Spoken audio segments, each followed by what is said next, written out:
Sekarang kita akan masuk pembahasan kita yang berkaitan tentang masalah puasa, dan tentunya kita cukupkan waktunya dengan apa yang ada.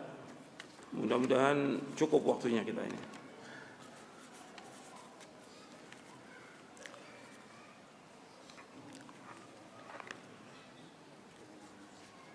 Tentang yang awal yang kita bahas di sini sebelum masuk berkaitan dengan puasa. Puasa ini merupakan kewajiban rukun Islam yang keempat. Sebagian ulama menyebutkan yang keempat setelah zakat, ada yang menyebutkan yang ketiga syahadat, sholat, puasa. Ada yang menyebutkan syahadat, sholat, zakat, puasa, kemudian haji. Semuanya benar. Bisa disebutkan sebagai yang ketiga, bisa juga disebutkan sebagai yang keempat. Ikhwan fillah, azakumullah, berkaitan tentang masalah menyambut Ramadan. Ini banyak orang penyimpangan-penyimpangan yang terjadi. Sebelum kita bahas masuk kepada Ramadannya, ini penyambutan Ramadan. Ya. Penyambutan Ramadan di mana-mana banyak sekali, dengan berbagai macam acara yang mereka lakukan. Di antaranya yang saya sebutkan di sini. Yang pertama, termasuk yang penyimpangan ini, nyekar. Apa itu nyekar?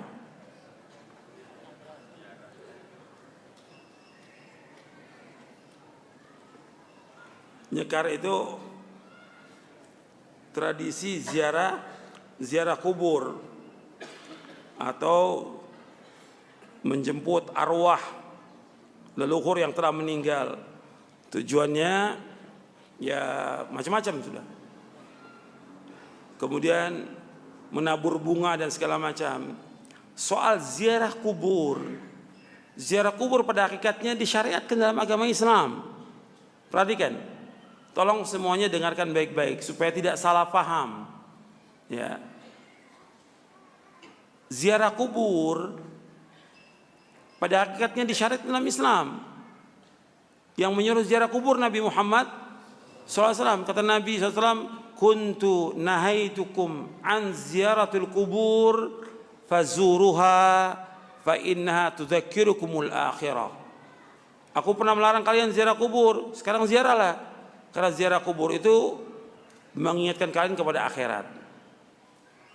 Disuruh untuk ziarah kubur. Tapi tujuan ziarah kubur yang pertama yaitu mengucapkan salam. Yang kedua, tujuan ziarah kubur mendoakan si mayit. Karena mereka butuh doa orang yang hidup. Yang ketiga yaitu supaya kita ingat kepada apa? Mati, ingat kepada akhirat. Tiga itu tujuan ziarah kubur. Ini dianjurkan. Tapi ketika ziarah kubur itu seperti yang disalahgunakan oleh sebagian orang, menjelang Ramadan ziarah ke kubur-kubur wali Songo, dengan tujuan minta di sana, minta supaya diberikan barokah, dimudahkan rezekinya, supaya mudah jodohnya, enteng jodohnya, supaya tetap jabatannya, supaya terpilih dalam pilkada. Ini semuanya syirik. Paham ini? Syirik ini. Minta-minta kepada kubur secara akal yang waras, masuk akal nggak? Secara akal nggak masuk akal. Gimana orang sudah meninggal, dimandikan, dikafankan, disolatkan, digotong, dibawa ke kubur, sampai di kubur orang datang berbondong-bondong minta. Akalnya bisa terima. Apalagi syariat. Nggak ada seorang sahabat pun yang datang ke kubur Nabi ketika terjadi berbagai macam peristiwa yang besar. Apakah kemarau, apakah peperangan yang terjadi, atau ketika orang-orang Madinah terbunuh di zaman Hajjaj bin Yusuf, nggak ada yang datang ke kubur Nabi minta tolong. Nggak ada. Semua larinya kepada siapa? Kepada Allah. Yang bisa menghilangkan bahaya hanya Allah. Yang bisa memberikan manfaat hanya Allah. Sampai Allah mengatakan, wa iyamsaskallahu bidurrin fala kashifa lahu illahu. Apabila kalian tertimpa oleh bahaya, musibah, petaka, penyakit atau yang lainnya. Tidak ada yang dapat menghilangkan itu kecuali hanya Allah. Allah sebutkan dalam surah Yunus ayat 107. Nggak ada yang bisa menghilangkan kecuali Allah.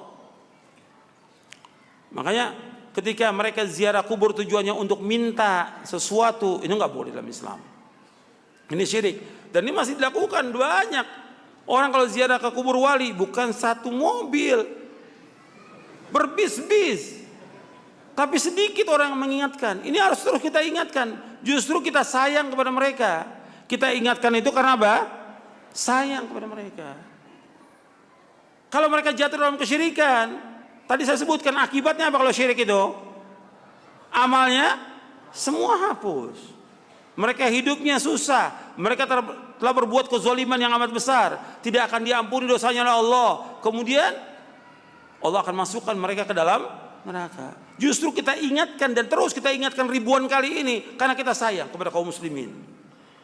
Justru yang zolim, yang kejam para ustadz dan kiai yang membiarkan demikian orang berbuat syirik. Nggak pernah dijelaskan kepada umat itu bahwa ini perbuatan syirik. Karena orang mati nggak bisa mendengar apa-apa, nggak bisa mendengar apa-apa. Hatta dia seorang wali nggak bisa mendengar apa-apa. Yang bisa mendengar hanya Allah. Allah sudah mengatakan dalam Al-Quran, wa ma anta bimusmi'in man fil qubur. Engkau nggak bisa memberikan dengar kepada orang di kubur, nggak bisa. Allah juga mengatakan kalau engkau berdoa kepada mereka, kepada patung, kepada kubur, yang dikubur siapa yang dikubur? Kamu berdoa, nggak bisa menjawab mereka, nggak bisa mendengar.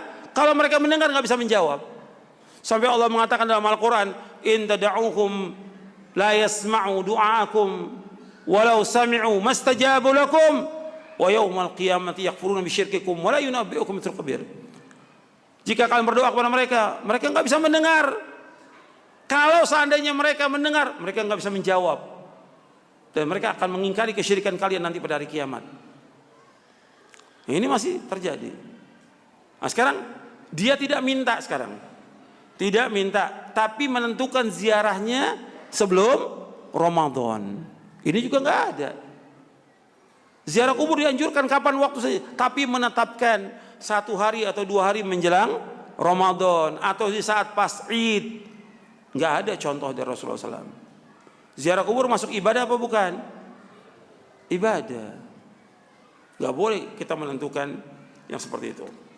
Jadi Indonesia masih banyak ini yang disilakan dengan nyekar. Kemudian juga yang lainnya lagi. Penyimpangan yang terjadi dalam menyambut Ramadan seperti ruahan. Ruahan ini arwahan ya. Artinya ritual tradisi yang bisa dilakukan pada malam menjelang masuk bulan Ramadan dalam rangka mengirim doa kepada para arwah leluhur. Mendoakan kepada mereka dianjurkan. Kan tujuan ziarah kubur itu mendoakan. Tapi seandainya kita nggak ziarah, kita mendoakan sampai kapan waktu aja. Tapi menentukan ketika menjelang Ramadan nggak ada contohnya. Nggak ada contohnya seperti itu. Kemudian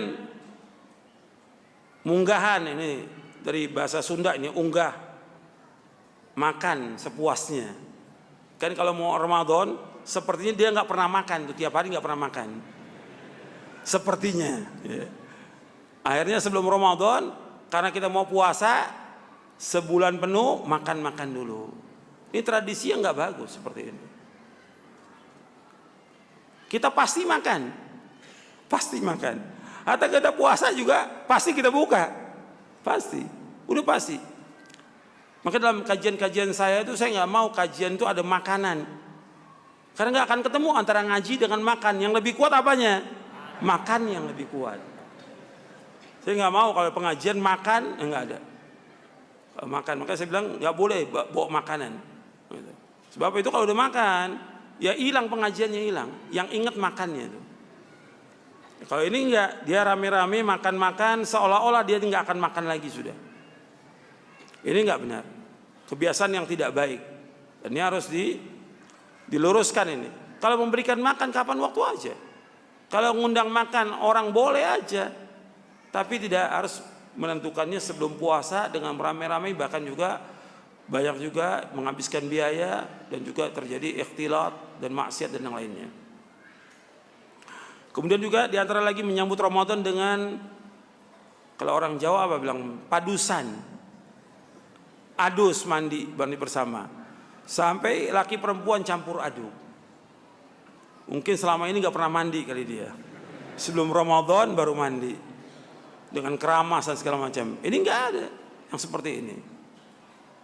Mandi yang wajib itu ketika orang mau sholat Jumat, atau ketika dia bersih dari haid atau nifas, atau dia junub, dia wajib mandi.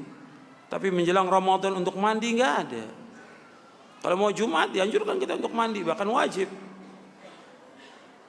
Nabi memerintahkan, sampai Nabi mengatakan ghuslu yaumil jum'ati wajibun ala kulli muhtalimin. Mandi pada hari Jumat itu wajib bagi orang yang sudah baligh. Hadisnya sahih, dikeluarkan oleh imam yang 7 akhrajahu sab'ah.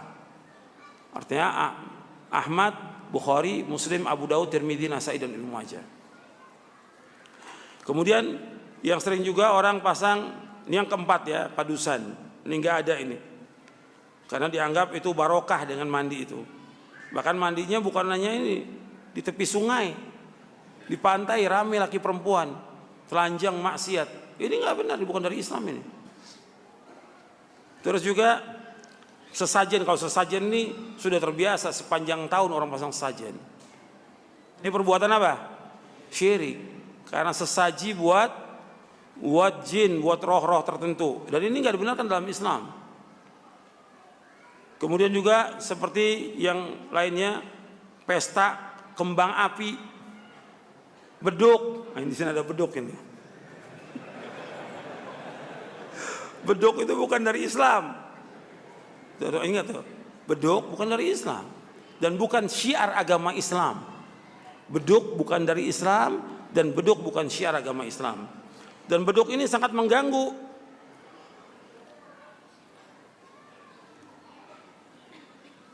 Dan ini kalau sudah Ramadan sama Idul Fitri, ini mulai orang beduk. Pukul beduk setiap hari. Ini mengganggu kaum muslimin. Ini di buku Hukum Lagu, Musik dan Nasyid. Saya jelaskan di sini tentang beduk. Supaya antum juga tahu, karena ini mengganggu benar ini. Karena ini bagian daripada alat musik ini. Beduk dalam syariat Islam, beduk adalah alat musik yang dianggap sebagai syiar Islam. Padahal alat ini sama dengan alat musik yang lain, hukumnya haram. Beduk digunakan untuk memanggil orang sholat 5 waktu di sebagian masjid di Indonesia dan tempat lainnya.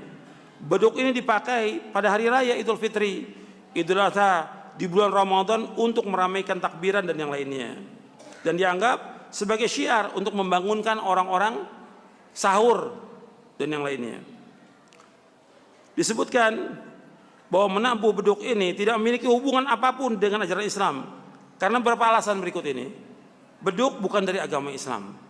Yang kedua, menabuh beduk adalah kebiasaan orang-orang kafir, ahlul kitab, dan ada dalam keyakinan animisme dan dinamisme yang digunakan untuk memanggil roh-roh nenek moyang mereka.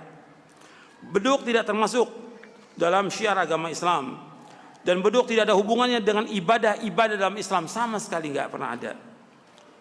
Menabuh beduk adalah perbuatan bid'ah dalam agama Islam. Menabuh beduk termasuk tasyabbuh dengan orang-orang kafir, sedangkan menyerupai orang kafir tidak boleh. Beduk disukai oleh iblis dan syaitan. Beduk tidak disukai oleh Rasulullah SAW dan para malaikat dan para sahabat. Menabuh beduk mengganggu kaum muslimin. Menabuh beduk mengganggu tetangga, orang yang sedang tidur atau orang sakit. Menabuh beduk termasuk membuang-buang waktu. Menabuh beduk perbuatan yang sia-sia dan tidak ada manfaatnya. Dan yang lainnya saya sebutkan. Bahkan nggak ada ganjarannya, nggak ada pahala. Tapi orang bergantian mukul beduk. Ya. Dan untuk memanggil sholat, yang ada apa? Adzan. Dan adzan itu hanya ada untuk sholat yang 5 waktu aja. Kalau orang memanggil adzan pada sholat id, jatuhnya perbuatan apa? Bid'ah, karena nggak ada contoh. Jadi adzan itu hanya sholat yang 5 waktu adzan. bukan beduk. Beduk bukan dari Islam. Adzan hanya untuk sholat lima waktu. Makanya adzan nggak ada. Mengadzankan bayi nggak ada. Mengadzankan orang mati di kuburan nggak ada. Emang orang mati mau sholat? Nggak ada. Adzan itu dikumandangkan sebagai syiar agama Islam yang besar untuk sholat lima waktu.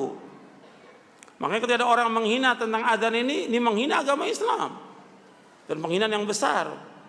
Itu harus diberikan hukuman yang berat bagi orang-orang yang menghina agama Islam ini. Karena syiar. Sampai untuk menentukan negara itu Islam atau bukan Islam dengan adzan. Dalam Sahih Bukhari disebutkan Nabi ketika akan menyerang satu kaum, Nabi tunggu dulu lihat. Kalau Nabi dengar adzan, Nabi nggak jadi menyerang.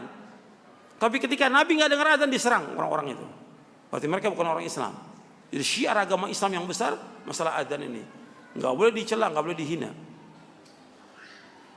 Kemudian tradisi yang lain lagi yang tidak dari Islam, tradisi maaf-maafan. Nggak ada ini.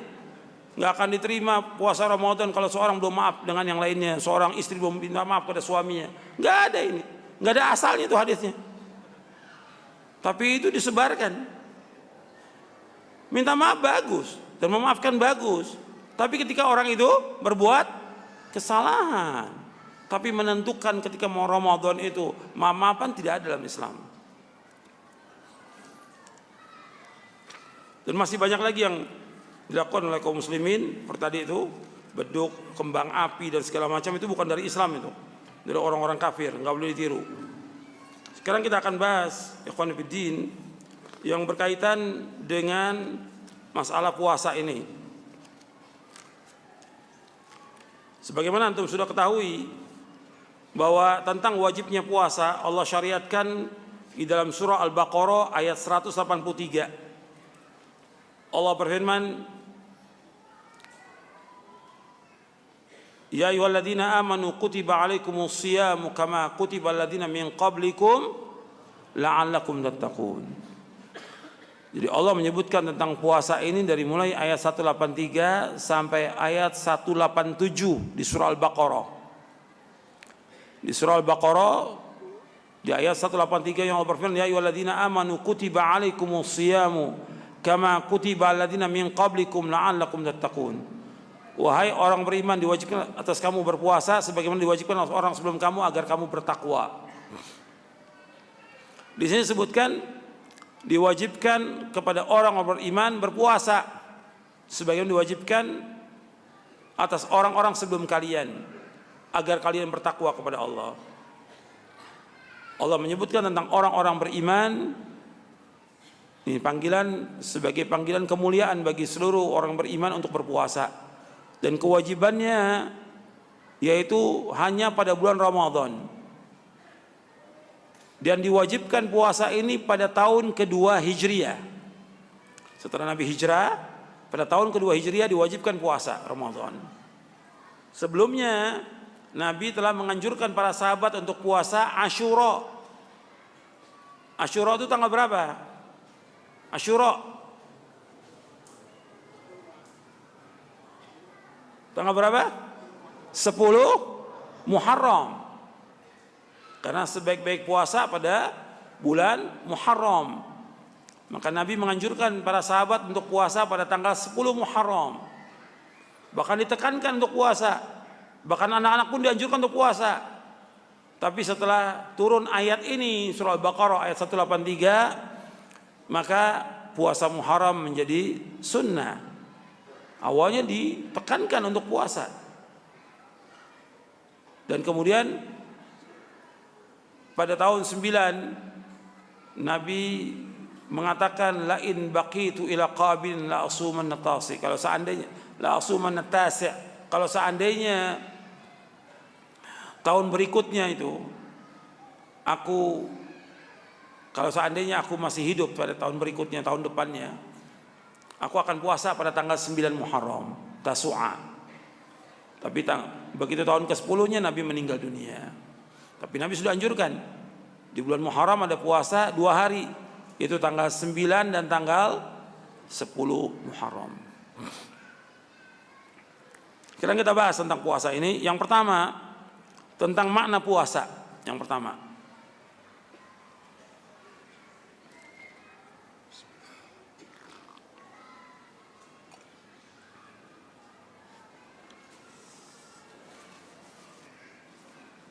as-siyam secara logo artinya al-kaffu wal imsak. As-siyam artinya al-kaffu wal imsak, artinya menahan diri. Yang dimaksud secara syar'i yaitu al-imsak 'anil ta'ami wasyarabi wal wiqa'i bi niyatin khalisatin lillahi azza wa jal fi jami'in nahar. Atau dengan kata lain, min tulu'il fajr ila ghurubi syams. Yaitu puasa itu menahan diri dari makan, minum, bersetubuh dengan niat karena Allah azza wa jal, min tulu'il fajr ila ghurubi syams, dari mulai terbit fajar sampai terbenam matahari. Sebagaimana Allah berfirman, tsumma atimmu siyama ila lail, kemudian adalah kalian sempurnakan puasa itu sampai malam, maksudnya sampai terbenam matahari, sampai ghurubus syams. Itu yang pertama. Yang kedua tentang keutamaan puasa dan juga bulan puasa. Kalau keutamanya banyak, dan ini nanti antum bisa akan sering dengar ini. Ini kita nggak banyak bahas, karena nanti antum sering dengar di bulan Ramadan orang membahas tentang keutamaan puasa. Puasa ini sangat utama, bahkan sebagai perisai dari api neraka. Kata Nabi SAW, asyamu junnatun yastajinnu bihal abdu minan nar. Kata Nabi, puasa itu perisai yang seorang dia menjaga dirinya dengan puasa itu dari api neraka. Itu diriwayatkan oleh Imam Ahmad dari sahabat Jabir dan sanadnya sahih. Dan puasa juga memasukkan orang ke dalam sorga. Dan ini yang kita ingat, Nabi selalu menyebutkan ketika menyebutkan tentang kewajiban-kewajiban, apakah itu sholat, puasa, atau dari mulai wudu, sholat, puasa, zakat, haji. Nabi selalu mengiringi dengan kalimat sorga. Itu antum ingat itu. Bahwa kita melakukan ini mengharapkan sorga dari Allah Taala. Jadi bukan sekedar kita melaksanakan begitu aja, tapi harus dipenuhi syarat-syaratnya. Syaratnya ibadah ada berapa? Syaratnya ibadah ada berapa? 2. Yang pertama ikhlas, yang kedua ittiba. Yang pertama ikhlas karena Allah, yang kedua ittiba. Tapi di samping itu juga rukun ibadah itu ada berapa rukunnya? Kalau syarat semuanya nyebut, kalau giliran rukun diam semuanya. Rukun ibadah berapa? Ada? Iya, sebutkan. Iya, rukun ibadah 3. Yang pertama cinta, yang kedua takut, yang ketiga roja, mengharap. Al-hubbu war-raja'u wal khawfu. Cinta ketika dia melakukan ibadah, itu ada 3 rukun yang dipenuhi, yaitu dia melaksanakan karena cinta pada Allah Taala. Dia melaksanakan ibadah itu karena dia mengharap ganjaran dan pahala dari Allah Taala. Kemudian apa? Dan takut kepada azab Allah. Dan ini selalu disebutkan oleh para nabi dan para rasul ketika dakwah. Kecintaan kepada Allah, mengharap surganya, dan takut kepada azab Allah. Maka nabi-nabi ingatkan tentang apa? Tentang azab. Sampai nabi-nabi alaihi wassalatu wassalam mengatakan dalam dakwanya, inni akhafu alaikum azab yaumin azim. Inni akhafu alaikum azab yaumin azim. Sesungguhnya aku takut kepada kalian azab di hari yang besar nanti dari kiamat. Jadi orang itu ketika dakwah itu harus diberikan rasa takut. Makanya dakwah para nabi itu basyir, yang kedua apa? nadhir.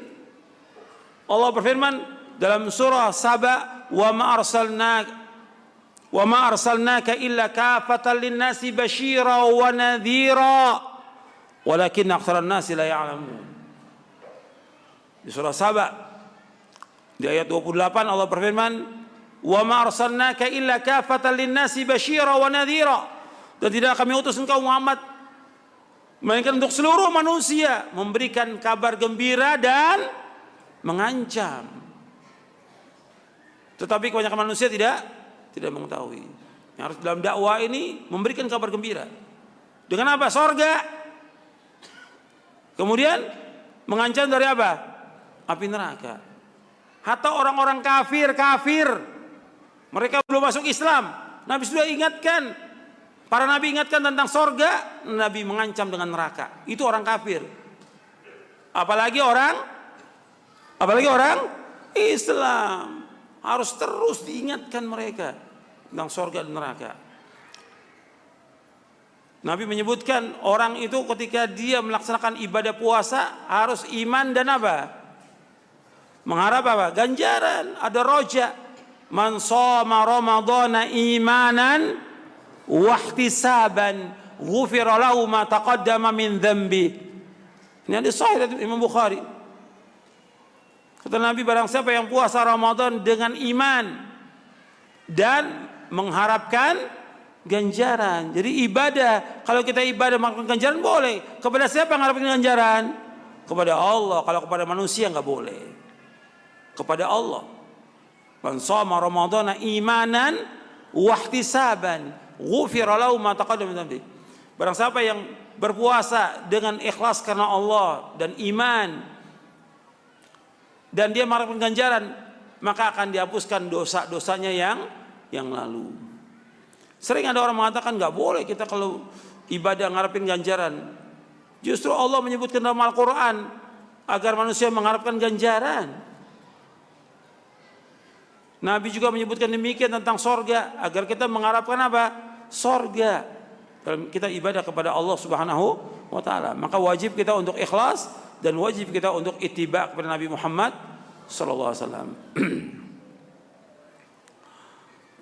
Dan ganjarannya besar ya, puasa ini ganjaran besar dan hadisnya banyak dan panjang ini.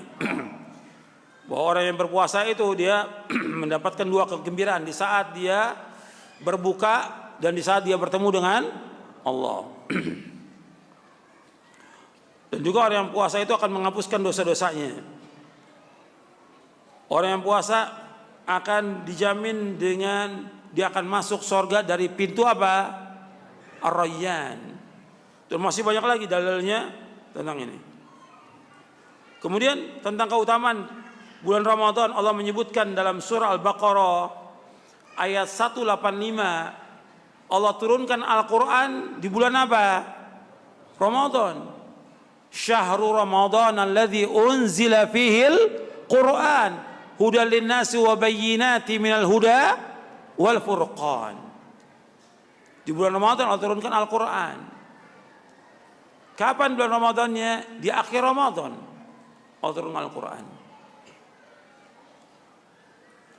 Sebagai petunjuk bagi manusia dan sebagai penjelas dan juga sebagai pembeda.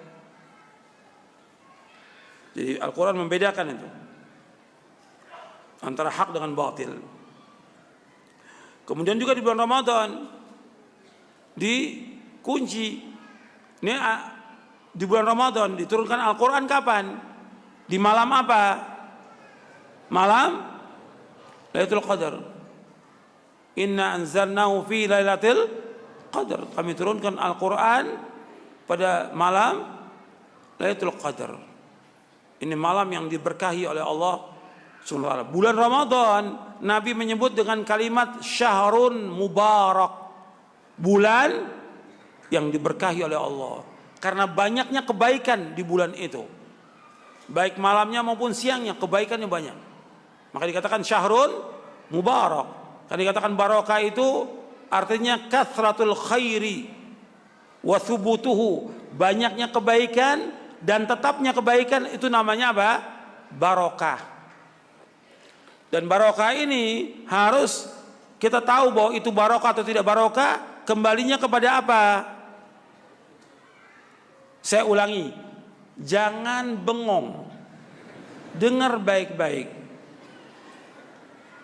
Saya ulangi, kalau sesuatu ini dikatakan barokah, menetapkan itu barokah, kembalinya kepada apa dasarnya? Dasarnya apa? Dalil. Ketika orang mengatakan ini barokah atau enggak barokah, dalilnya mana? Ini air barokah, dari mana dalilnya? Harus dalil. Kalau dikatakan air hujan barokah, ada dalilnya. Allah menyebutkan dalam Al-Quran bahwa air hujan itu mubarak, diberkahi oleh Allah. Air Zam-Zam diberkahi oleh Allah. Cuma air yang diminum oleh ustadz, kiai, barokah, dari mana dalilnya? Orang suruh minum semuanya, akhirnya sakit semuanya. Karena kiainya sama ustadznya batuk melulu. Jadi dalilnya mana mengatakan barokah? Harus kembali kepada apa? Dalil. Atau megangin ustadz ininya, atau sorbannya, barokah. Dari mana dalilnya mana? Nggak ada. Sampai air kobokannya diminum, barokah. Ada nggak? Ada. Sampai orang nyuci kereta di Jogja ini, airnya diminum. Ada apem barokah. Dari mana keterangannya itu? Ini semuanya syirik ini. Harus ada dalil barokah dan tidaknya. Dari mana keterangannya? Kalau zatnya Nabi barokah, betul, zatnya Nabi barokah. Hanya untuk Nabi Muhammad SAW saja, tidak untuk yang lain. Makanya ketika Nabi Muhammad SAW buang ludah, diambil oleh para sahabat. Untuk Nabi saja barokah. Air wudhunya diperlukan oleh sahabat. Keringatnya dijadikan minyak wangi. Ini rambutnya ketika dicukur, dijadikan obat untuk penyembuh. Hanya untuk Nabi Muhammad SAW saja, tidak untuk yang lain. Khulafaur Rasyidin tidak ada. Abu Bakar, Umar, Utsman, Ali radhiyallahu anhum, enggak ada orang kemudian tabaruk dengan Nabi ada. Hanya untuk Nabi Muhammad SAW saja. Itu ingat tuh. Enggak untuk yang lain. Ini enggak semua orang cari barokah dengan fulan, cari barokah dengan, dari mana keterangannya? Jadi ada hari yang barokah, ada bulan yang barokah, ada malam yang barokah. Bulan yang barokah Nabi menyebutkan bulan apa? Ramadan. Malam yang barokah apa? Lailatul Qadar. Artinya lihat itu, semua kembali kepada dalil dan semua ada dalilnya. Kemudian di bulan Ramadan itu setan-setan dibelenggu. Nabi yang mengatakan demikian, dibelenggu. Dan kemudian ditutup pintu-pintu neraka dan dibuka pintu-pintu sorga. Disebutkan oleh Rasulullah SAW dalam hadisnya yang sahih, kata Nabi SAW, "Idza jaa Ramadan futihat abwabul jannah wa ghuliqat abwabun niran wa suffidatis syayatin." Apabila datang bulan Ramadan, dibuka pintu-pintu surga, ditutup pintu-pintu neraka, dan dibelenggu setan-setan. Hadis sahih riwayat Bukhari dan Muslim. Dan ini adanya dari mulai awal bulan Ramadan sampai akhir.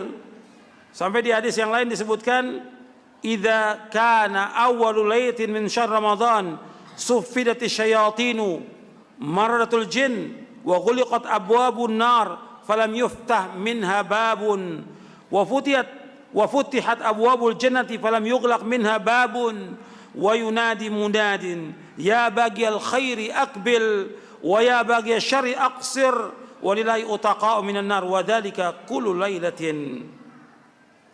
Rawahu Tirmidzi wa Ibnu Majah wa Ibnu Khuzaimah wa isnaduhu hasan. Kata Nabi SAW, apabila malam pertama di bulan Ramadan, dari bulan Ramadan dibelenggu setan-setan, yaitu Nabi sebutkan maratul jin, artinya setan-setan, jin-jin yang melewati batas. Ditutup pintu-pintu neraka dan tidak dibuka sedikit pun juga. Satu pintu nggak dibuka. Dan dibuka pintu-pintu sorga dan tidak ditutup satu pun pintu. Tidak ditutup satu pun pintu. Semua dibuka. Dan ada penyeru mengatakan, wahai orang-orang yang mencari kebaikan, menghadaplah. Artinya berlomba-lomba kalian masuk ke bulan Ramadan ini, melakukan amal soleh. Dan orang-orang yang mencari kejelekan, tahan diri kamu, berhenti, jangan berbuat kejelekan lagi. Sesungguhnya bagi Allah, yaitu orang-orang yang akan dibebaskan dari api neraka, yang demikian adanya setiap malam. Jadi adanya setiap malam. Kemudian juga bulan Ramadan disebutkan bahwa di bulan Ramadan dikabulkannya doa. Doa-doa itu dikabulkan. Maka antum kesempatan itu di bulan Ramadan untuk banyak berdoa kepada Allah Subhanahu wa taala. Sebab Nabi bersabda dalam hadis yang diriwayatkan oleh Imam Bazzar dan Ahmad, kata Nabi SAW, dan ini sahih riwayatnya, inna lillahi fi kulli yaumin walatin utaqa minan nar fi syahri Ramadan wa inna likulli muslimin da'watan yad'u biha fayustajabu lahu. Sesungguhnya bagi Allah pada setiap malam, setiap hari, maksudnya siang dan malam itu ada orang-orang yang dimerdekakan dari api neraka. Dan itu ada pada bulan Ramadan. Dan bagi setiap muslim ada doa yang dia berdoa kepadanya, kepada Allah, dan akan dikabulkan doanya. Ini diriwayatkan oleh Imam Bazzar dan Ahmad dan sanadnya sahih, diriwayatkan oleh Imam Ibnu Majah. Makanya di tengah-tengah ayat puasa Allah kaitkan dengan apa? Dengan doa. Di 185-nya, 186 surah Al-Baqarah 186, wa idza sa'alaka ibadi anni fa inni qarib ujibu da'watad da'i idza da'an falyastajibu li wal yu'minu bi la'allahum yarshudun. Apabila hamba-hambaku bertanya kepadamu Muhammad tentang aku, katakan aku dekat. Jadi Allah dekat. Allah mengabulkan semua doa hambanya. Maka dia penuhi perintah-perintahku, menjauhkan laranganku, dan dia berdoa kepadaku, aku akan kabulkan doanya agar mereka mendapatkan petunjuk. Jadi Allah menyuruh kita untuk berdoa kepada Allah. Maka disuruh fal yastajibu li wal yu'minu bil alam rasyudun. Kemudian yang keempat, pembahasan kita yang keempat tentang hukumnya. Hukum puasa Ramadan hukumnya wajib. Hukum puasa Ramadan itu wajib.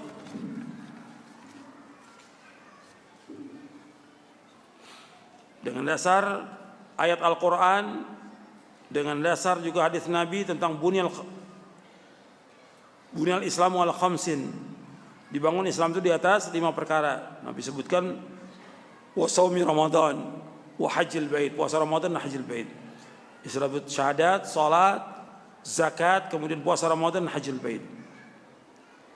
Kemudian telah ijma para ulama tentang wajibnya puasa Ramadan. Dan kewajiban ini, dan ini antum perhatikan dasar ayatnya tadi tentang wajibnya dalam surah Al-Baqarah ayat berapa? 183. Kalimat kutiba ay furido, diwajibkan.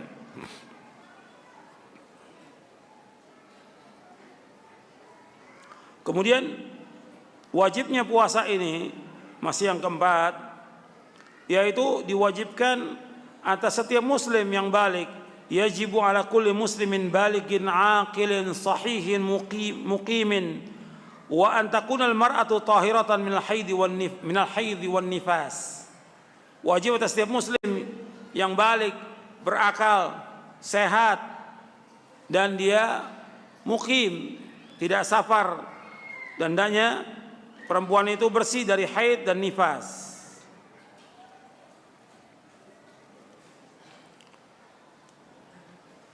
Itu tentang kewajibannya. Kemudian yang kelima, tentang rukunnya. Bahwa rukun puasa itu ada 2. Rukun puasa ada 2. Yang pertama niat. Yang kedua al-imsak 'anil mufattirat min tulu'il fajr ila ghurubish syams. Yang pertama niat. Yang kedua, menahan diri dari hal-hal yang membatalkan puasa, dari mulai terbit fajar sampai terbenam matahari.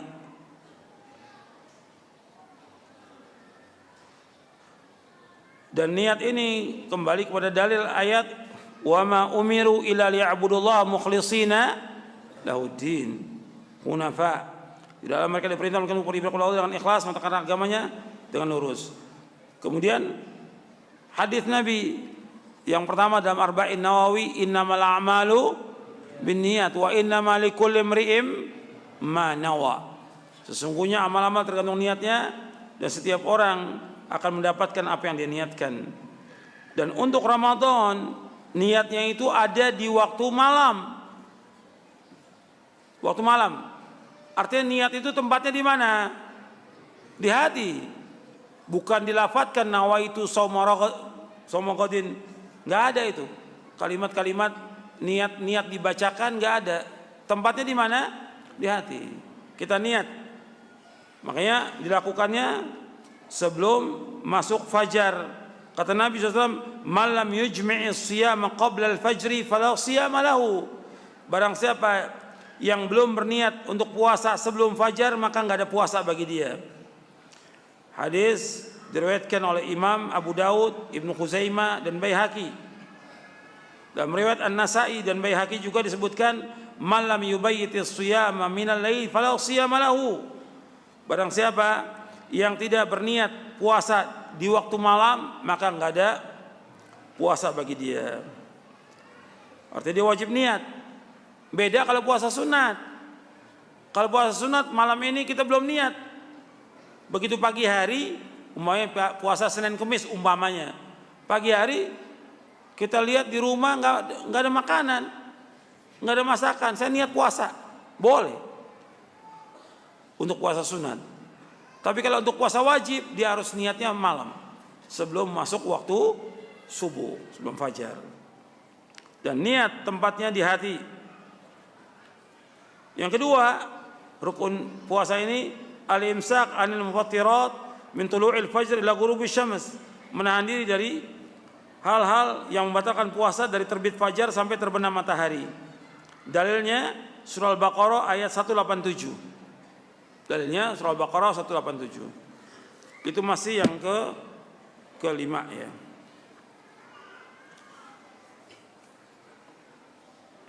Berapa?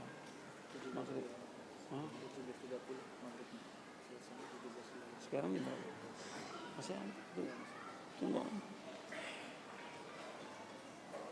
Kemudian kita masuk sekarang kepada adab-adab puasa.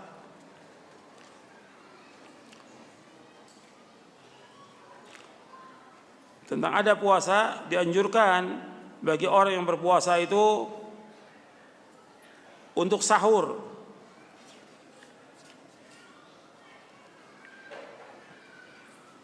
Berarti kita masuk yang ke-6 ya. Iya. Tadi yang arkanus siyam, arkanus shaum itu yang kelima, sekarang kita masuk yang ke-6 tentang adab-adab puasa. Adab puasa dianjurkan orang yang berpuasa sahur. Orang berpuasa dianjurkan untuk sahur.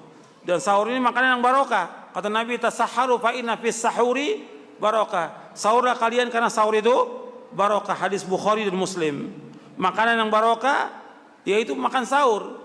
Tapi sahur itu dianjurkan di akhir menjelang subuh. Artinya setengah jam atau 20 menit menjelang subuh itu baru sahur. Bukan sahur jam 12 malam, itu bukan sahur, namanya makan malam itu. Atau jam 1. Jadi sahur itu menjelang subuh, kurang lebih membaca 50 ayat. Dan Allah dan malaikatnya bersalawat kepada orang-orang yang sahur. Innallaha wa malaikatahu yusholluna 'alal mutasahhirin. Sesungguhnya Allah dan malaikatnya bersalawat kepada orang sahur. Dan yang paling bagus sahur itu dengan korma. Kata Nabi, ni'ma sahuril mu'min at-tamru. Sebaik-baik sahurnya orang yang beriman itu adalah tamr. Itu riwayat Abu Daud, Ibnu Hibban dan Baihaqi dari sahabat Abu Hurairah. Dan sahur ini hukumnya sunnah muakkadah. Sunnah yang sangat ditekankan. Sunnah muakkadah. Dan sunnah yang diakhirkan. Kemudian dianjurkan juga, ini tentang masalah adabnya nanti saya akan tambahkan lagi, puasa berbuka puasa. Ini tentang sahur, karena kalau sahur buka, untuk berbuka itu dianjurkan segera. Kalau untuk sahur diakhirkan, kalau untuk buka disegerakan. Begitu terbenam matahari langsung buka. Dan para sahabat adalah orang yang paling segera berbuka dan paling lambat sahurnya. Dalam riwayat Abdul Razak dari Amr bin Maimun al-Audi, dia seorang tabi'i, kan ashabu Muhammad SAW asra'un nasi iftara wa abta'ahum sahura. Adalah para sahabat, karena ashabu Muhammad SAW asra'an nasi iftara wa abta'ahum sahura.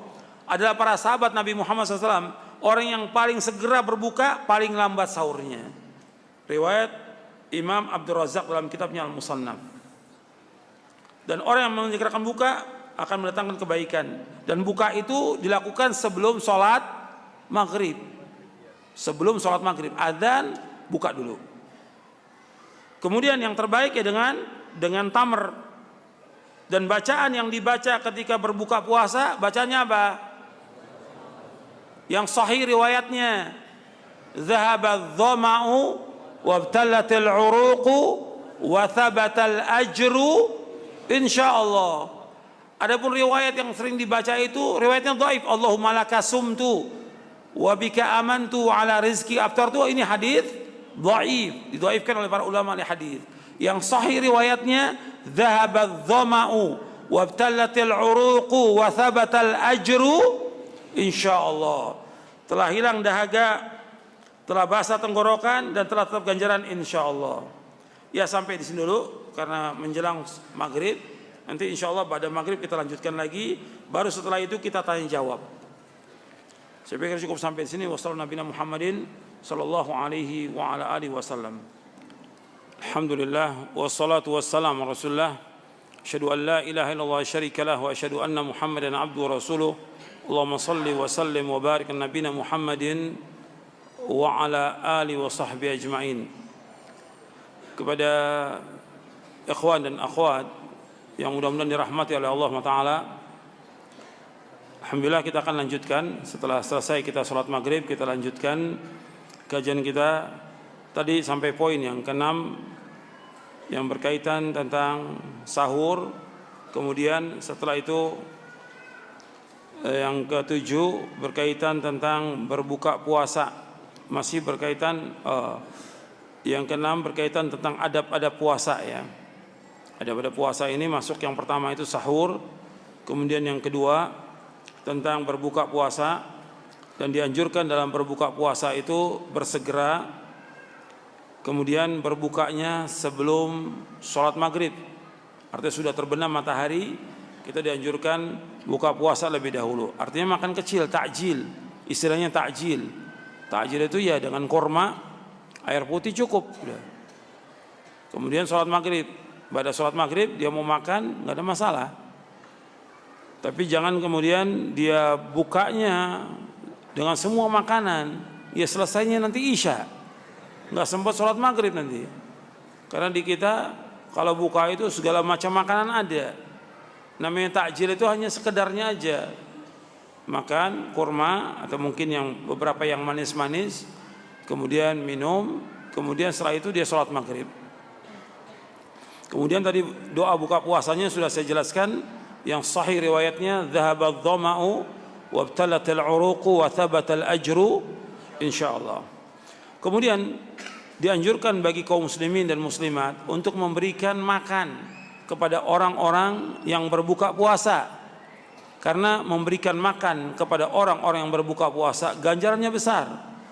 Nabi Muhammad SAW bersabda, "Man fattara sha'iman kana lahu mithlu ajrihi ghaira annahu la yanqusu min ajri shaimi syai'an." Kata Nabi SAW, barang siapa yang memberikan makan untuk orang yang berpuasa, artinya memberikan makan buka untuk orang yang berpuasa, kana lahu mithlu ajrihi, maka dia mendapatkan ganjaran seperti orang yang berpuasa. Ghaira annahu la yanqusu min ajri shaim syai'an, hanya saja tidak akan kurang sedikit pun ganjaran orang yang berpuasa. Artinya orang yang berpuasa mendapatkan ganjaran yang besar, kemudian kita yang memberikan makan mendapatkan ganjaran seperti orang yang berpuasa. Itu kalau kita berikan makan 1 orang.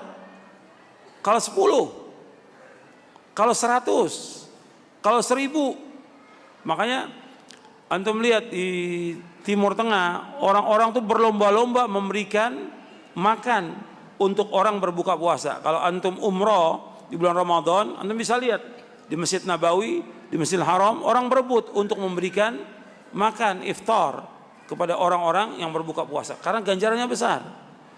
Bahkan di sana itu orang membagikan makanan bawa mobil 1 kontainer dibagikan. Bukan 1 box, ada yang 1 box ada. Artinya box mobil yang besar itu dipakai untuk bagikan makanan. Tapi ada juga yang 1 kontainer dia bawa untuk bagikan makanan. Karena ganjarannya besar. Kalau di sana orang berlomba-lomba memberikan makan, kalau di sini berlomba-lomba berebut makan. Makanya mestinya kita berusaha sekarang bagaimana memberikan makan kepada orang yang berbuka puasa. Ganjarannya besar. Jadi antum ingat ganjarannya besar. Dan doanya orang yang berpuasa itu makbul, dikabulkan oleh Allah Subhanahu wa taala. Maka antum ingat doanya orang-orang berpuasa itu makbul. Apalagi ketika kita diberikan makan, dan kita juga harus perhatikan ketika kita diberikan makan berbuka itu kita harus berusaha mendoakan. Dan doanya ada dari Nabi SAW.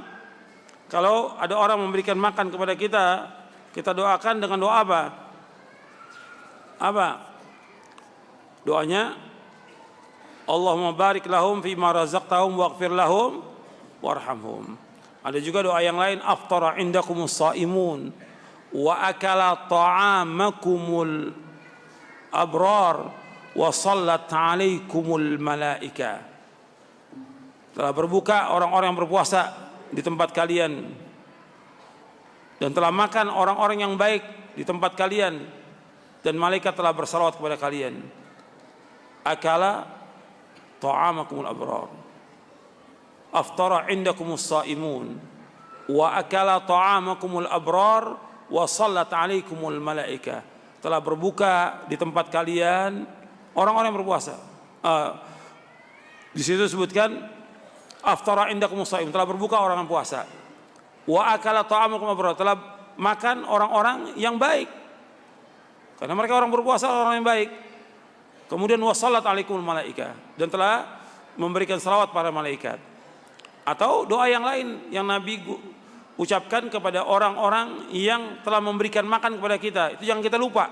Kalau ada orang memberikan makan kepada kita, apakah makan seperti biasa atau ketika memberikan makan untuk buka puasa, kita doakan kepada mereka dengan doa yang datang dari Nabi SAW. Yaitu Nabi mendoakan Allahumma barik lahum fima razaqtahum waghfir lahum warhamhum. Itu semuanya doa. Maka Nabi menganjurkan untuk saling mendoakan di antara kita. Maka jangan kita diam tuh. Doakan orang-orang yang berpuasa, kita mendoakan dengan doa-doa yang baik karena diajarkan oleh Rasulullah sallallahu alaihi wa ala alihi wasallam. Kemudian juga antum perhatikan doa ketika orang-orang berpuasa itu dikabulkan. Dari sahabat Abu Hurairah radhiyallahu an,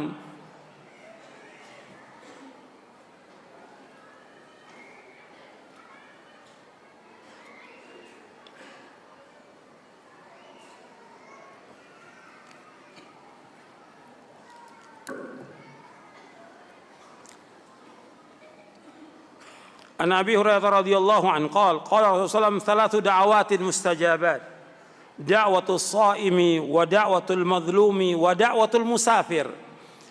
Dari Abu Hurairah radhiyallahu an, ia berkata, telah bersabda Rasulullah, ada 3 doa yang dikabulkan. Yang pertama doanya orang berpuasa, yang kedua doanya orang yang dizolimi, yang ketiga doanya musafir.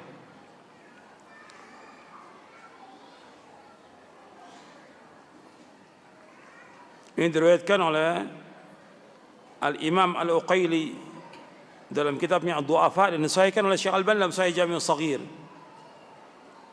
Kemudian Ada juga riwayat yang lain dari Abu Hurairah juga, Nabi bersabda, "Thalathun la turaddu da'watuhum, as-shaimu hina yuftir, wal imamul adil, wa da'watul madhlum."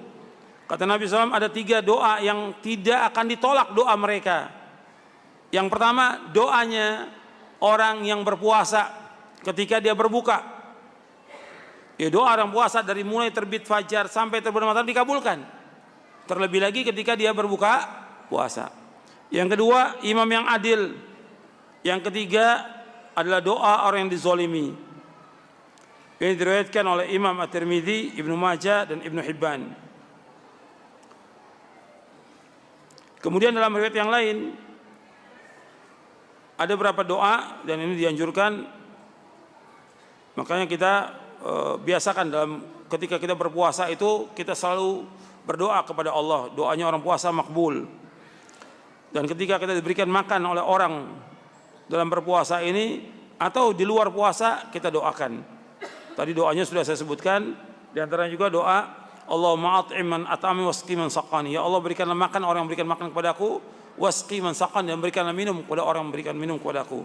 Hadis itu sahih, diriwayatkan oleh Imam Muslim. Adapun hadis yang tadi saya bacakan, aftara indakumus shaimun wa akala ta'amakumul abrar wa salat alaikumul malaika, itu hadisnya sahih riwayat Abu Daud. Dalam Amalul Yaum wal Laila juga diriwayatkan Ibnu Sunni dalam Amalul Yaum wal Laila, dan juga Imam Ahmad dalam Musnadnya juz yang ketiga. Adapun doa Allahumma barik lahum fima razaqtahum waghfir lahum warhamhum diriwayatkan oleh Imam Muslim, Abu Daud, dan Tirmidzi. Hadisnya sahih. Kemudian kita masuk sekarang kepada adab yang lainnya, yaitu dianjurkan dalam berpuasa itu di samping tadi sahur, kemudian juga berbuka, kemudian adab yang lain yang perlu antum perhatikan, yaitu puasa ini niatnya kita puasa karena Allah dan mengikuti contoh Nabi SAW. Maka kita berpuasa, kita harus menahan diri dari hal-hal yang menafikan puasa. Seperti apa? Seperti berkata bohong, berkata rafat, berkata jorok, menggibah, memfitnah, berbuat yang haram, dan yang lainnya. Itu harus kita hilangkan itu. Sebab orang yang berkata bohong dan selalu berbohong nggak akan diterima puasanya.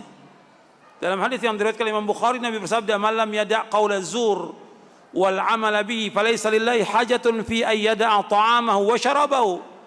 Barang siapa yang tidak meninggalkan perkataan dusta dan dia berbuat demikian, maka Allah tidak berhajat kepada dia meninggalkan makan dan minumnya. Artinya Allah nggak berhajat kepada puasanya.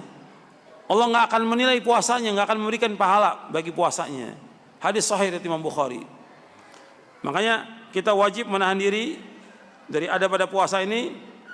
Yang pertama, di samping tadi sahur dan buka, ada adab lagi yang santum mencatat di sini. Artinya adab dan amal-amal di bulan Ramadan, yaitu menahan diri dari hal-hal yang menafikan puasa. Menahan diri dari hal-hal yang menafikan puasa. Jadi yang haram-haram wajib ditinggalkan itu. Kemudian juga perbuatan-perbuatan yang sia-sia, enggak manfaat, ditinggalkan. Sebab Nabi bersabda, "Min husni islamil mar'i tarkuhu ma la ya'ni." Kebaikan Islam seorang meninggalkan apa yang tidak bermanfaat bagi dia. Permainan, jalan-jalan, omongan, dan yang lainnya yang enggak manfaat tinggalkan. Kalau yang haram jelas wajib kita tinggalkan. Tapi ada hal-hal yang seperti enggak manfaat, buang-buang waktu. Ada kalau di daerah Sunda itu ada istilah ngabuburit. Artinya nunggu buka puasa, nunggu maghrib itu dengan main-main, jalan-jalan, main motor, main sepeda, balapan, segala macam perkara yang enggak manfaat, sia-sia. Coba kalau dia baca Al-Quran dari ba'da asar, zikir sore dibaca, kemudian dia baca Al-Quran, dia hafal, dia berdoa sampai terbenam matahari, itu manfaat. Tapi dipakai untuk jalan-jalan, buang-buang waktu, kadang-kadang juga berbuat dosa, atau nonton yang sia-sia, nggak ada manfaatnya, bahkan yang haram. Ini menafikan puasa. Antum tinggalkan semuanya itu. Jadi hal-hal yang menafikan puasa, yang membuang-buang waktu, itu tinggalkan semuanya. Waktu itu berharga bagi kita. Dan kita harus mengerjakan yang bermanfaat dan bersungguh-sungguh mengerjakan yang bermanfaat. Yang kedua, yaitu kita mengerjakan sholat yang wajib dan sunnah. Ini jangan tinggalkan. Sebab ada juga orang yang puasa, makanya tadi saya sebutkan ada sahurnya jam 12, jam 1. Setelah jam 12, jam 1 tidur. Yang ditinggalkan nanti apanya? Sholat subuh. Sholat subuh wajib nggak? Wajib. Fardhu ain, nggak boleh tinggalkan. Bahkan pernah ada di zaman Umar, orang dia mengerjakan sholat malam, tapi kemudian tidak hadir sholat berjamaah subuh. Sholat berjamaah yang 5 waktu di masjid bagi laki-laki hukumnya apa? Wajib. Dalilnya, antum bisa ngomong wajib, dalilnya? Dalilnya apa? Dalam surah Al-Baqarah, wa aqimu salata wa atu zakata warka'u ma'raki'in. Dirikanlah salat, keluarkan zakat, dan rukulah bersama orang yang ruku. Maksudnya kerjakanlah salat dengan berjamaah. Kalau hadis banyak. Hadis banyak sekali. Sampai orang yang buta pun disuruh hadir salat berjamaah. Ini wajib. Kalau di bulan lain wajib mengerjakan salat berjamaah, apalagi di bulan Ramadan. Tetap wajib, dia harus kerjakan 5 waktu sholat dengan berjamaah di masjid. Kemudian kerjakan yang sunnah-sunnahnya. Kerjakan yang sunnah-sunnahnya. Qobliyah maupun ba'diyah dikerjakan. Dan itu ganjarannya besar. Tapi nggak ada ganjarannya melebihi di bulan yang lain, nggak ada riwayatnya. Jadi ada riwayat tapi dhaif riwayatnya. Kemudian yang selanjutnya, di samping yang sunnah-sunnah kita kerjakan, kemudian sholat tarawih. Nah, sholat tarawih yang antum perhatikan bahwa Nabi Muhammad SAW di bulan Ramadan itu sholat tarawihnya enggak lebih dari 11. Kata Aisyah radhiyallahu anha wa ardhaha, maka Rasul yazidu fi Ramadan ala 11 atan. Maka Rasulullah SAW yazidu fi Ramadan wala fi ghairi ala 11 rakaatan.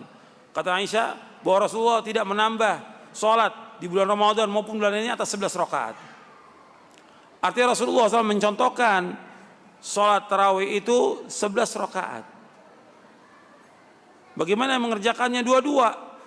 Bagaimana riwayat ini, hadis sahih dari Bukhari dan Muslim. Dalam riwayat Muslim disebutkan salatul laili mathna bahwa salat malam itu dua-dua. Jadi 2 rakaat salam, 2 rakaat salam, 2 rakaat salam. Bisa dikerjakan 4 kali, kemudian witirnya 3, atau dikerjakan 5 kali, witirnya 1.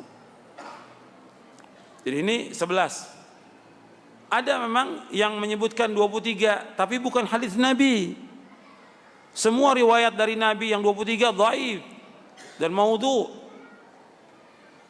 Riwayat dari Umar juga sama dhaif.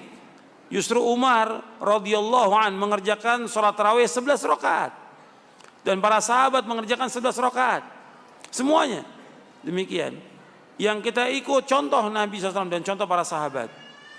Nabi bersabda, wa khairul hadyi hadyi Muhammadin SAW. Sebaik-baik petunjuk siapa? Petunjuk Nabi Muhammad SAW. Kalau dia mengatakan kan ada juga ulama mengerjakan 23, ya kita kembali kepada petunjuk Nabi. Dalilnya jelas Nabi mengerjakan 11, nggak ada riwayat Nabi mengerjakan 23, nggak ada riwayatnya, tidak ada sama sekali. Nggak pernah para sahabat mengerjakan 23, tidak ada riwayat sama sekali. Kalau 11, kerjakan 11. Dan waktu zaman Umar radhiyallahu menyuruh Tamim Ad-Dari dan Ubay bin Ka'ab radhiyallahu anhuma untuk menjadi imam sholat tarawih. 1 rakaat bacanya 100 ayat, selesainya menjelang sahur. Karena panjang sholatnya para sahabat itu. Nah kalau kita nggak sanggup, nggak ada masalah. Tapi kita bacanya dengan tartil. Dan sebaik-baik sholat yang lama berdirinya. Afdalus sholat itulul qunut, kata Nabi. Sebaik-baik sholat itu yang lama berdirinya. Kalau lama berdirinya berarti rukunya juga lama, sujudnya juga lama, i'tidal juga lama. Itu kita kerjakan dengan khusyuk. Yang paling pokok dalam sholat itu tumanina. Di samping mengikuti cara sholat Nabi, tumanina. Ini rukunnya sholat. Nggak bisa orang sholat tarawih seenaknya buru-buru, setengah jam selesai. Ada sholat 23 rakaat setengah jam selesai. Apa yang dibaca? Enggak akan diterima sholatnya. Kenapa dikatakan tidak diterima? Di zaman Nabi SAW, ketika ada seorang sahabat sholat, Nabi lihat dia sholat. Selesai sholat, kata Nabi, "Sholli fa innaka lam tusalli." Sholat, kamu belum sholat. Beliau udah sholat. Kemudian dia sholat lagi. Setelah selesai sholat, dia salam ke Nabi. Nabi jawab salamnya, kata Nabi, "Sholli fa innaka lam tusalli." Sholat, kamu belum sholat. Beliau, Nabi dan sahabat lihat dia sholat. Karena sholatnya tidak tumaknina. Maka Nabi ajarkan sholat yang tumaknina. Ya, sholat tidak tumaknina nggak akan diterima oleh Allah. Kenapa yang kita kejar buru-buru? Mau ngapain buru-buru? Tenang, kita sholat khusyuk. Karena kita ingin diterima sholat ini. Karena kita ingin dihapuskan dosa kita. Man qama ramadhana imanan wahtisaban ghufira lahu ma taqaddama min dzambi. Barang siapa yang mengerjakan sholat tarawih, sholat malam dengan iman dan mengharapkan ganjaran, dihapuskan dosa yang lalu. Itu yang kita inginkan dari sholat tarawih itu. Makanya harus dikerjakan 11. Contohnya 11, itu yang kita ikut. Adapun pendapat 23, ya pendapat para ulama. Tapi yang kita lihat, Nabi kerjakan berapa? Dan itu mudah untuk umat Islam semuanya. Kemudian selanjutnya dianjurkan dalam puasa membaca Al-Quran. Makanya para ulama terdahulu menghatamkan Quran. Nah, antum nih usahakan ini. Antum, istri antum, anak antum usahakan setiap hari baca Quran. Kalau bisa khatam setiap 4 hari. Nggak bisa seminggu. Berarti sehari baca 4 juz. 4 juz. Dulu para sahabat ada di antara mereka yang khatamnya 3 hari. Kata Nabi nggak boleh kurang dari itu. Berarti 1 hari 10 juz. Setiap 3 hari khatam. Yaitu Abdullah bin Amr bin As. Kalau kita nggak sanggup, ya seminggu. Berarti usahakan Ramadan ini bisa kita khatam 4 kali.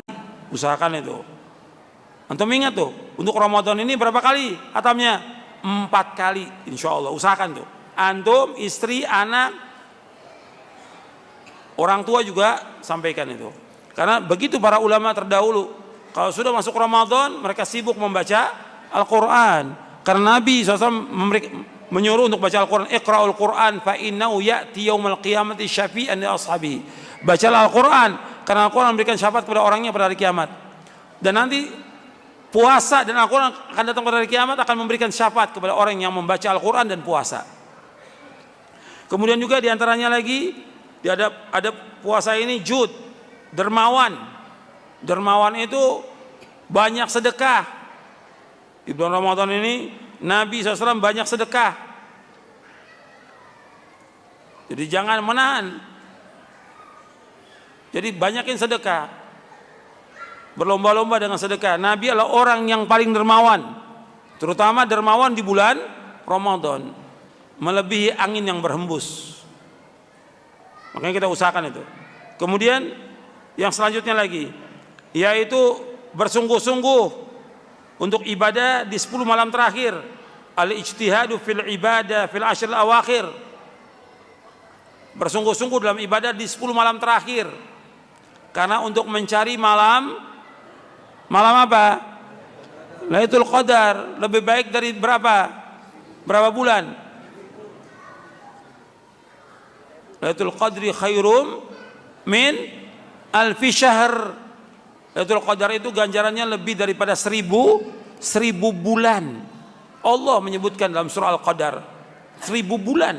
Makanya kita ngejar itu. Karena kita hidup untuk mencari apa? Sorga.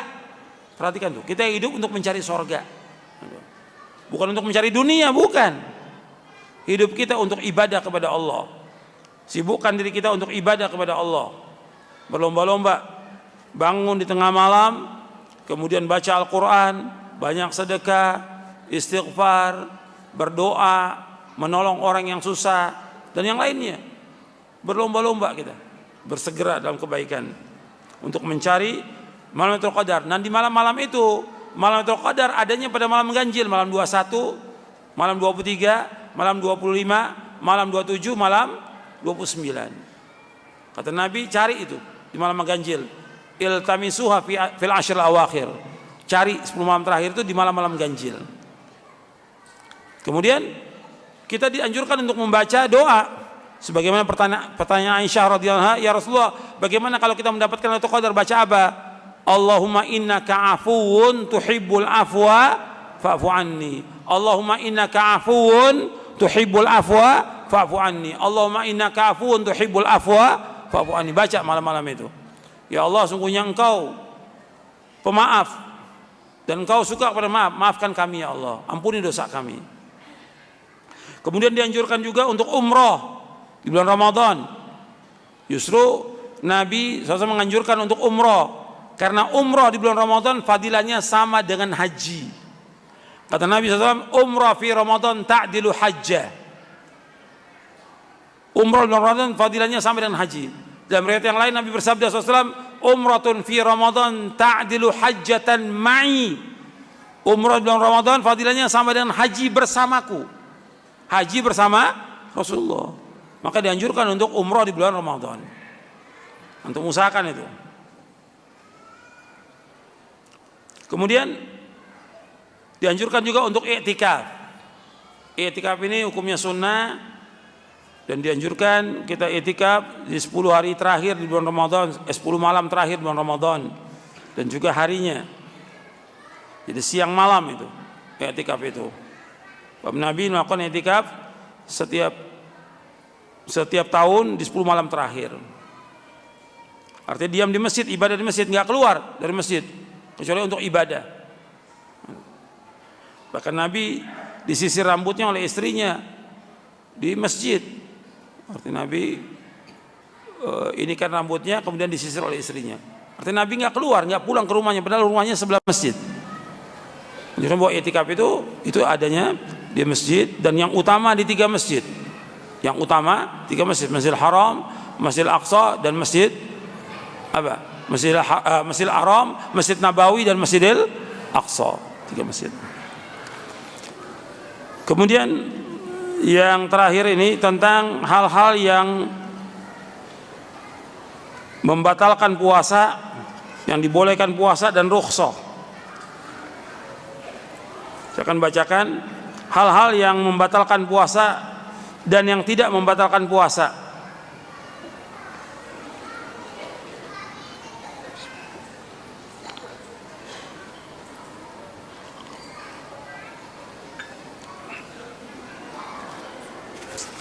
Yang membatalkan puasa yaitu murtad, keluar dari agama Islam. Itu yang pertama. Yang kedua, makan dan minum dengan sengaja.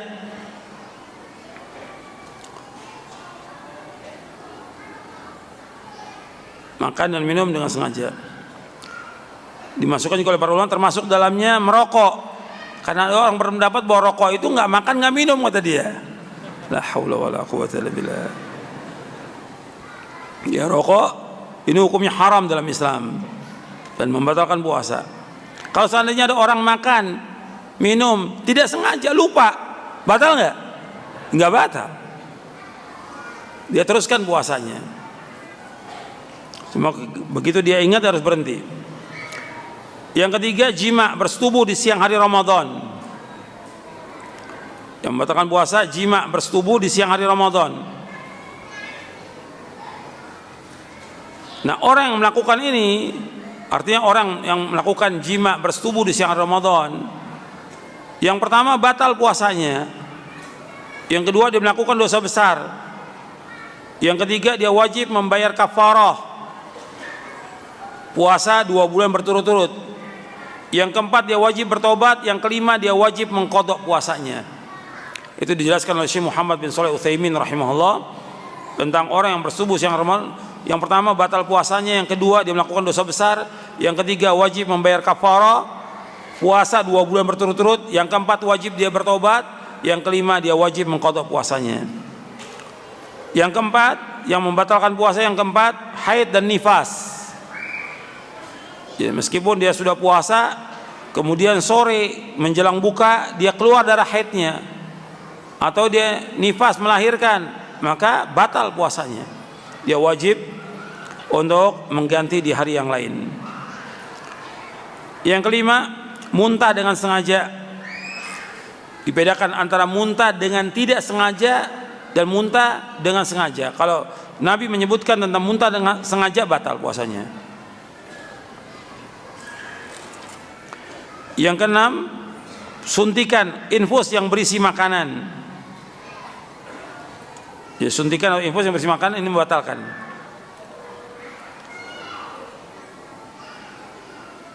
Yang ketujuh, ini yang dikhilafkan oleh para ulama. Yang ketujuh ini khilaf, ya, yang ketujuh ini khilaf di antara ulama, yaitu mengeluarkan mani dengan sengaja.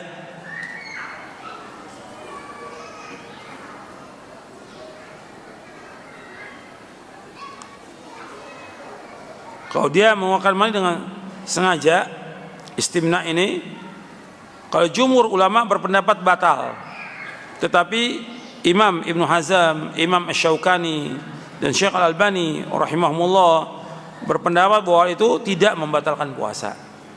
Dan ini kuat karena nggak ada dalil yang mengatakan batal.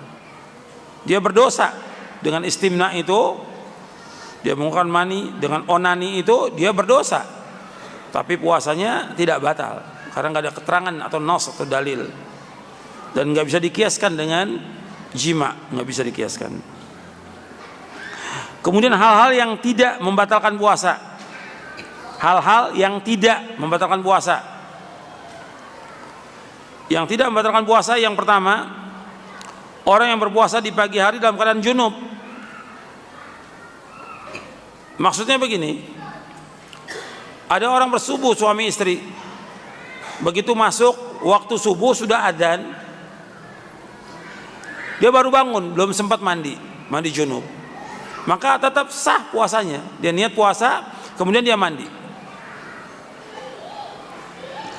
Atau umpamanya dia di siang hari mimpi bersubuh, dia bermimpi bersubuh, maka tetap dia wajib mandi kalau di keluar mandi, dan dia lanjutkan puasanya, tidak membatalkan. Yang kedua, bersiwak bagi orang yang berpuasa. Karena siwak ini dianjurkan, bersiwak, memakai siwak dianjurkan, apakah di pagi hari, siang hari atau sore hari, boleh. Dan siwak itu diredhoi oleh Allah, membersihkan mulut dan Allah ridho.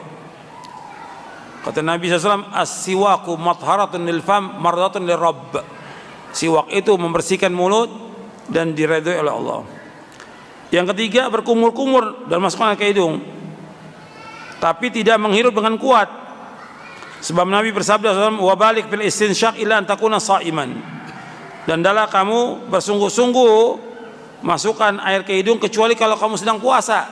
Ya, kalau sedang puasa tidak boleh kita sungguh-sungguh, khawatirnya masuk ke rongga, ke dalam.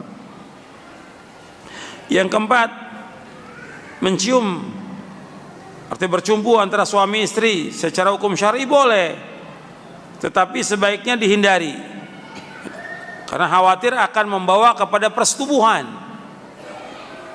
Ini bicara soal di siang hari. Kalau di malam hari nggak ada masalah. Sebab Allah berfirman di surah Al-Baqarah ayat 187, uhilla lakum layatas siyami rafathu ila nisaikum. Dihalalkan bagi kalian pada malam hari itu di bulan puasa untuk bercampur dengan istri kalian, dihalalkan. Tapi yang diharamkan itu justru siang hari, nggak boleh. Jadi bercumbu di siang hari ini akan membawa kepada persetubuhan, sebab hukumnya berat, ini dosa besar kalau dia sampai bersetubuh. Yang kelima, hijama, berbekam. Secara hukum tidak membatalkan. Ada riwayat aftarul hajim wal mahjum, tapi riwayat ini dikatakan mansukh oleh para ulama, dimansukhkan. Atau kalau saya dikatakan sahih riwayatnya atau tidak mansukh, artinya hampir berbuka orang yang membekam dan dibekam. Artinya sebaiknya dihindari berbekam di saat puasa. Nabi pernah berbekam. Jadi sifatnya ini tidak membatalkan. Kemudian yang keenam, mengambil darah. Kita mau periksa darah, boleh diambil darah kita, itu tidak membatalkan puasa. Yang selanjutnya, memakai sifat atau celak mata, termasuk juga obat tetes mata, obat tetes telinga itu boleh. Kemudian menuangkan air di atas kepala atau mandi itu boleh.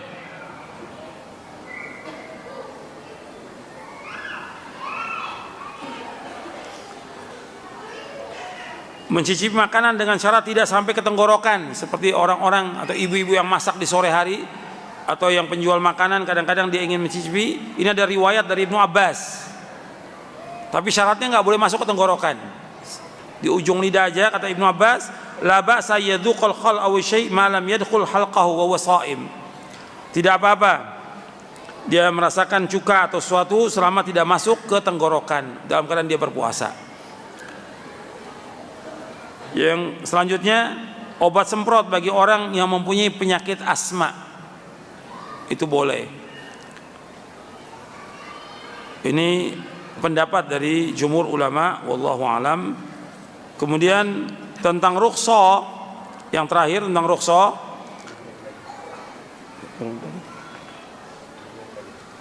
Isya jam berapa? Sekarang jam berapa? Ya. Golongan yang mendapat rukhsah keringanan untuk tidak berpuasa di bulan Ramadan, yang pertama musafir, yang kedua orang sakit, yang ketiga wanita haid dan nifas, yang keempat lelaki yang sudah tua dan wanita yang sudah tua, yang kelima perempuan yang hamil dan menyusui. Jadi golongan yang mendapatkan rukhsah keringanan untuk tidak puasa di bulan Ramadan, yang pertama musafir. Nas ayat membolehkan demikian. Orang sakit tapi wajib dia mengganti di hari yang lain. Man kana minkum maridun aw ala safarin fa iddatum min ayyamin ukhra. Kemudian yang ketiga wanita haid dan nifas memang enggak boleh puasa dia, tapi wajib qada, mengganti dari yang lain. Lelaki yang sudah tua dan wanita yang sudah tua, kalau memang dia nggak mampu untuk puasa, dia wajib membayar fidyah berdasarkan athar dari Ibnu Abbas. Yang kelima, perempuan hamil dan menyusui yang dia khawatir terhadap diri dan anaknya, maka ia boleh berbuka puasa berdasarkan athar dari Ibnu Abbas dan Ibnu Umar, tapi mereka wajib membayar fidyah menurut pendapat yang paling kuat. Ya, sampai sini dulu kajian kita.